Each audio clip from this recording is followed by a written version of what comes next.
வணக்கம். உண்ணாமலை உமையாளொடு உடனாகிய ஒருவன் பெண்ணாகிய பெருமான்மலை திருமாமணி திகழ மண்ணார்த்தன அருவித்திரள் மழலையம் முழுவதிலும் அண்ணாமலை தொழுவார் வினை வழுவா வண்ணம் அருமே.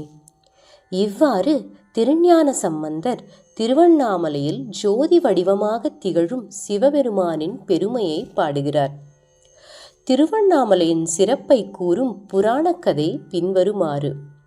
ஒரு நாள் விஷ்ணுவும் பிரம்மாவும் தமக்குள் யார் பெரியவன் என்று வாதம் போட்டார்கள். சிறு பேச்சாகி தொடங்கிய இவ்விவாதம் பெரும் போட்டியாக மாறியது. அந்த வாதத்தை முடிக்க சிவபெருமான் ஜோதி ஸ்தம்பம் என்று கூறப்படும் ஒரு பெரிய தீப்பொறியைப் போல வானத்தை தொட்டும் அடித்தளத்தை தாண்டியும் முடிவில்லாமல் எழுந்தார். சிவன் சொன்னார், இதன் ஆதி அந்தம் யார் கண்டுபிடிக்கிறார்களோ அவர்களே பெரியவன். பிரம்மா ஒரு அன்னப்பறவையின் வடிவத்தை எடுத்து மேலே பறந்தார். விஷ்ணு ஒரு பன்றியின் வடிவத்தை எடுத்து கீழே தோன்றினார். இருவராலும் முடிவையும் அந்தத்தையும் காண முடியவில்லை. விஷ்ணு நேர்மையாக ஏற்றுக்கொண்டார்.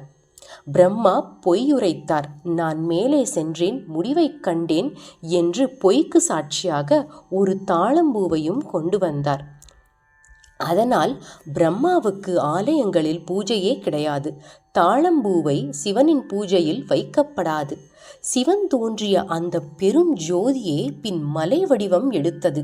அதுதான் அருணாச்சலம், அண்ணாமலை. அதனால் அண்ணாமலை அகங்காரம் கரைக்கும் மலை என்று சொல்லப்படுகிறது. மேலும் திருவண்ணாமலைக்கு ஒரு சிறப்புண்டு. அண்ணாமலையை கிரிவலம் செய்யும் போது மலையை சுற்றி 8 திசைகளில் 8 முக்கிய கோயில்கள் இருக்கின்றன. இவையெல்லாம் சிவபெருமானின் தனித்தனி சக்தி வடிவங்களை காட்டும் இடங்கள். அவற்றை அஷ்டலிங்கங்கள் என்று அழைப்பார்கள். 8 திசைகள் 8 லிங்கங்கள். இந்திரலிங்கம் கிழக்கு திசை, ஆசிர்வாதமும் மன அமைதியும் தரும்.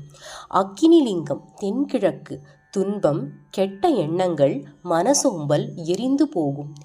யமலிங்கம் தெற்கு திசை, பயம், கவலை போன்ற மன ஒழுக்கங்கள் நீங்கும்.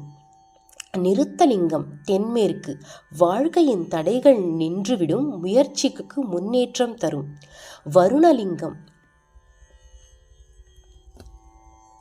மேற்கு திசை, மனதையும் வாழ்க்கையையும் குளிர்விக்கும் திசை, அமைதியும் சமநிலையும் தரும். வாயுலிங்கம் வடமேற்கு திசை, மனக்குழப்பம், ஓவர் திங்கிங், ரெஸ்ட்லெஸ்னஸ் என்று கூடப்படும் குறைகளை நீக்கும். குபேரலிங்கம் வடக்கு திசை, செல்வ வளம், முன்னேற்றம், நல்ல சந்தர்ப்பங்களை தரும். ஈசானலிங்கம் வடகிழக்கு திசை, ஆன்மீக வளர்ச்சி, உள்ளுணர்வு, தூய்மை ஆகியவற்றை உயர்த்தும். இதன் பொருள் என்ன?